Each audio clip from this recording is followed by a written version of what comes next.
নমস্কার বন্ধুরা, আমি শর্মিষ্ঠার কিচেনে সবাইকে স্বাগত। আজকে আমি আপনাদের সঙ্গে একটা দারুণ স্বাদের রেসিপি শেয়ার করছি, ঝোলা গুড় দিয়ে পায়েস। চলুন দেখে নিই কীভাবে বানাই। শীতকালে তো এখন নতুন ঝোলা গুড় উঠেছে, দারুণ খেতে। সেই গুড় দিয়ে যদি আমি পায়েস বানাই তাহলে কিরকম হবে খেতে, চলুন দেখে নিই। আমি এখানে 150 গ্রাম গোবিন্দভোগ চাল নিয়ে নিয়েছি 2 লিটার দুধের জন্য। আমি একটা বাটির মধ্যে দুধ নিয়ে নিয়েছি, তার মধ্যে আমি 2 চামচ ঝোলা গুড় দিয়ে দিলাম। আমি ঝোলা গুড় দিয়ে দুধটা রেখে দিচ্ছি, তাহলে বুঝতে পারবো যে ঝোলা গুড়টা দুধের মধ্যে দিলে দুধটা কেটে যাবে কি না। আমি একটা ডেকচির মধ্যে 2 লিটার দুধ নিয়ে নিয়েছি। আমি গ্যাসটা অন করে দিলাম। এবার আমি দুধের চাড়িটা বসিয়ে দিচ্ছি। এটাকে ভালো করে আগে ফুটিয়ে নেব, দুধটাকে ফুটিয়ে ঘন করে নেব।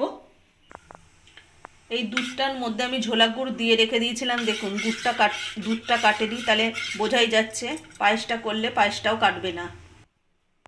দুধটা ভালো করে ফুটে গেছে। আমি দুধের মধ্যে একটুখানি আমি নুন দিয়ে দিলাম, তাহলে পায়েসটা খেতে খুব সুন্দর হয়, মিষ্টিটা ব্যালেন্স থাকে। এবার দুধের সাথে আমি নুনটাকে ভালো করে মিক্সড করে নিলাম। দুধটা ভালো করে ফুটে গেছে আর দুধটা ভালো করে ঘনও হয়ে গেছে। এবার আমি চালটা দিয়ে দেবো, গোবিন্দভোগ চালটা। এবার চালটা দিয়ে ভালো করে নাড়িয়ে নেব, নাড়ে চালটা নিচে জমাট বেঁধে যায়। দুধটা এইভাবে ভালো করে নেড়ে যেতে হবে, যতক্ষণ না চালটা সেদ্ধ হয় ততক্ষণ এইভাবে নেড়ে যেতে হবে। দেখুন চালটা এখনও ভালোভাবে সেদ্ধ হয়নি, এটা আরও হবে এখনও। আর ভালোভাবে এইভাবে নেড়ে যেতে হবে, নাহলে নিচে লেগে যেতে পারে। দুধটা ভালো করে ফুটছে এইভাবে। চালটা যতক্ষণ সেদ্ধ না হবে ততক্ষণ আমি গুড়টাও দেব না। আমি একটা বাটির মধ্যে ঢেলে তারপরে আমি গুড়টা দেব দুধের মধ্যে। আমি আগে অল্প করেই নিয়ে নিলাম।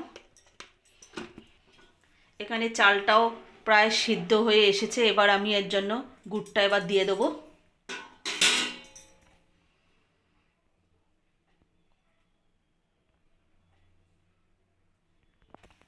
এবার আমি মিষ্টিটা দেখে নিয়ে আবার যদি দরকার হয় তাহলে আমি আরও গুড় দিয়ে দেবো এর মধ্যে।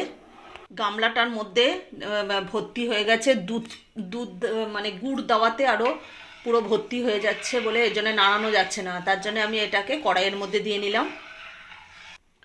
ডেকচিটা ছোট ছোট হওয়ার জন্য ওটা ফুটতে পারছিল না পায়েসটা, আর তার মধ্যে আবার ঝোলা গুড় দিয়েছি, আরও ডেকচিটা পুরো ভর্তি হয়ে গেছে। তার জন্য আমি কড়াইতে দিয়ে দিলাম। দেখুন কত সুন্দর ফুটছে আর কত সুন্দর হয়েছে আমার পায়েসটা। আমার পায়েসটা হয়ে গেছে, এবার আমি নামিয়ে নেব। আমার পায়েসটা নামানো হয়ে গেছে, আর আমি আগে থেকে কিশমিশটা ধুয়ে রেখে দিয়েছিলাম, আমি ওপর থেকে দিয়ে দেবো।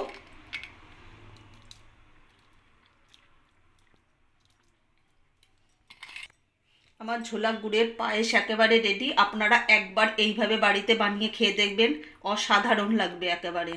আজকে যদি আমাদের এই পায়েসের রেসিপিটা যদি ভালো লেগে থাকে তাহলে লাইক কমেন্ট শেয়ার এবং সাবস্ক্রাইব করতে ভুলবেন না।